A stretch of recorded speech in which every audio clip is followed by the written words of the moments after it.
Bismillahirrahmanirrahim.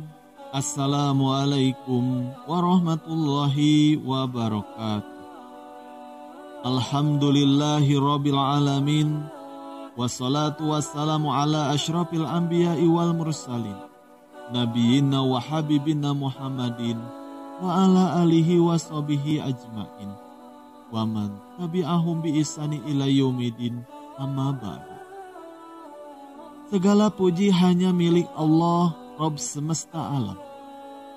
Sholawat dan salam tercurahkan kepada Nabi dan utusan paling mulia, Nabi dan kekasih kita Muhammad Sallallahu Alaihi Wasallam, kepada keluarga, sahabat-sahabatnya, dan kepada siapa saja yang mengikuti mereka dengan baik hingga hari pembalasan. Marilah kita bersolawat kepada junjungan kita, Nabi Muhammad Sallallahu Alaihi Wasallam. Allahumma salli ala Sayyidina Muhammad wa ala alihi Sayyidina Muhammad. Sahabat yang dirahmati Allah, untuk sebagian orang, memelihara kucing adalah merupakan sebuah hobi dan juga sebagai bukti kecintaan kepada hewan peliharaan.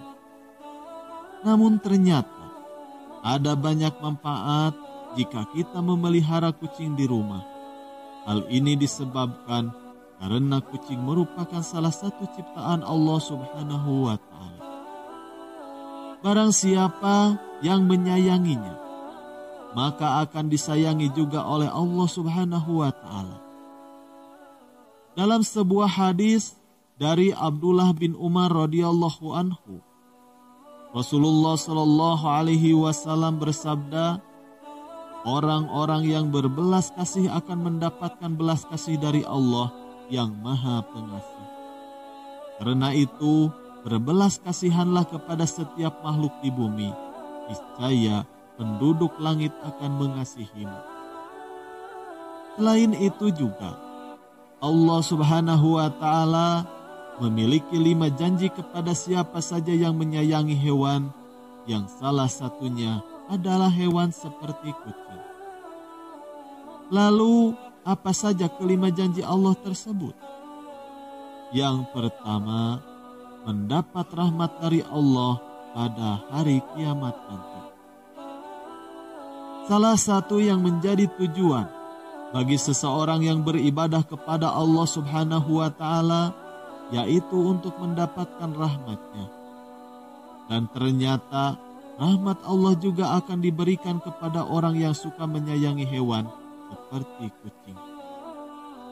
Sebagaimana yang dijelaskan di dalam sebuah hadis, barang siapa menyayangi meskipun terhadap hewan sembelihan, niscaya Allah akan merahmatinya pada hari kiamat nanti. Hadis riwayat Bukhari. Menyayangi dan memelihara kucing ternyata termasuk ke dalam suatu ibadah, sehingga siapa yang mengerjakannya maka akan mendapatkan pahala. Kucing tidak termasuk hewan yang najis.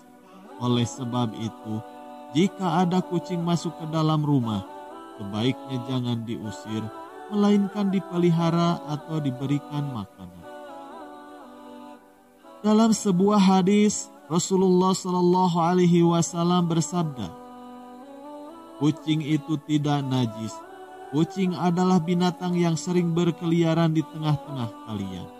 Hadis riwayat Ahmad, An-Nasa'i, Abu Dawud, Tirmidzi, dan disahihkan oleh Al-Albani. Lalu yang kedua, dosa-dosanya dapat diampuni oleh Allah Subhanahu wa Ta'ala. Seseorang yang suka menyayangi bahkan memelihara hewan seperti kucing, ternyata dapat juga menjadi wasilah diampuni dosa-dosanya oleh Allah Subhanahu wa Ta'ala.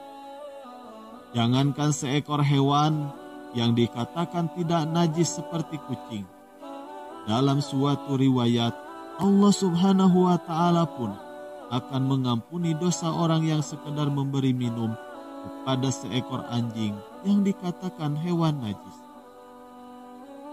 Rasulullah Shallallahu Alaihi Wasallam bersabda, seorang wanita pelacur memelihara seekor anjing di atas sumur dan hampir mati karena kehausan.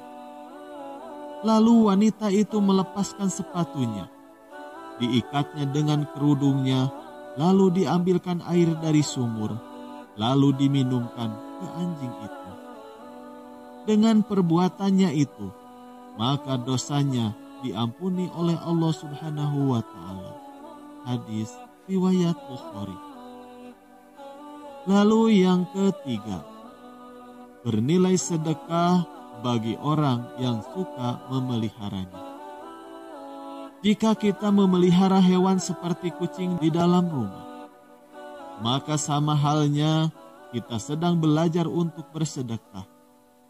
Hal ini karena saat kita memberikan makan, minum, dan juga kasih sayang kepada hewan yang menjadi peliharaan, maka di saat itu juga apa yang kita lakukan bernilai sebagai sedekah. Dalam sebuah riwayat dijelaskan, pada setiap sedekah kepada makhluk yang memiliki hati atau jantung yang hidup akan mendapatkan pahala kebaikan. Seorang muslim yang menanam tanaman atau tumbuh-tumbuhan yang kemudian dimakan oleh burung-burung, manusia, atau binatang, maka baginya sebagai sedekah. Hadis riwayat Bukhari dan Muslim. Lalu yang keempat, mendapat ampunan dan ridho dari Allah Subhanahu wa Ta'ala. Umat Islam sangat dianjurkan untuk berbuat baik kepada semua makhluk, tidak terkecuali kepada kucing sekalipun, agar kelak kita akan mendapat ampunan dan juga ridho dari Allah Subhanahu wa Ta'ala. Dijelaskan oleh Syekh Dr. Muhammad Luqman dalam syarahnya di kitab Adabul Mufrad. Setiap muslim memang dianjurkan untuk selalu berbuat baik pada semua hewan, terutama kepada kucing. Hal ini agar kelak orang tersebut mendapatkan ampunan dan juga ridho dari Allah Subhanahu wa Ta'ala. Akan tetapi, barang siapa yang semena-mena terhadap kucing, menyiksanya, jika dipelihara tidak diberi makan, maka akan menjadi jalan baginya untuk disiksa di dalam neraka. Sebagaimana dijelaskan dalam sebuah hadis, seorang perempuan diazab karena seekor kucing yang dikurungnya sampai mati. Ia pun masuk neraka karena perbuatan itu. Kucing itu tidak diberi makan dan minum ketika ia mengurungnya. Bahkan dia tidak membiarkannya makan serangga di bumi. Hadis riwayat muttafaq alaih. Lalu yang kelima, menambah timbangan amal baik di hari kiamat. Orang yang suka memelihara kucing atau binatang lainnya dengan penuh kasih sayang, sebagaimana yang disyariatkan oleh Allah Subhanahu wa Ta'ala, maka segala kebaikannya akan dibalas oleh Allah dengan balasan yang setimpal. Kebaikan dan kasih sayang yang mereka berikan kepada hewan peliharaan, seperti memberi makan, memberi minum, bahkan membersihkan kotorannya, maka kelak akan ditimbang sebagai kebaikan di hari kiamat. Wallahu a'lam bishawab. Sekian yang bisa kami bagikan, semoga bermanfaat. Wabillahi taufiq wal hidayah. Wassalamualaikum warahmatullahi wabarakatuh.